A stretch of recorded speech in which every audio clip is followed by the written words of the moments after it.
Ta có nên ví nàng ấy đẹp như một ngày nắng hạ không vậy?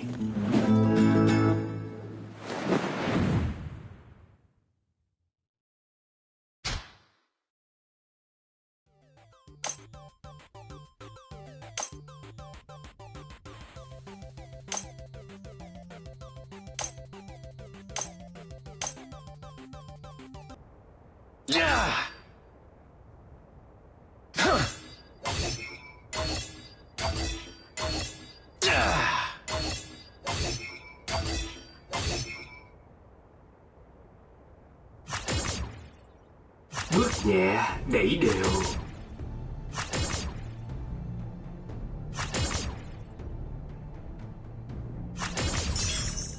Bước nhẹ đẩy đều. Bước nhẹ đẩy đều. Bước nhẹ đẩy đều. Em có muốn khiêu vũ cùng anh? Thần may mắn luôn bên ta.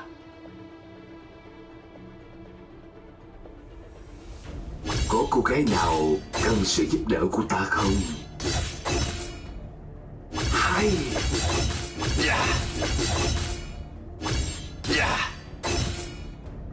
Hay.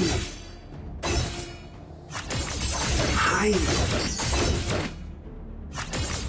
Hay. Coi chừng đó.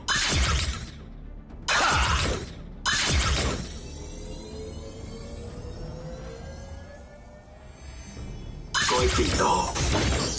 Mà. Hay. Chào em. Wow. Wow.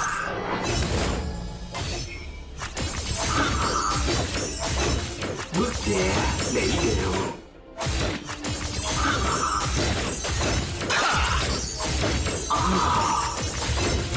Hay. Bước nhẹ đẩy đều.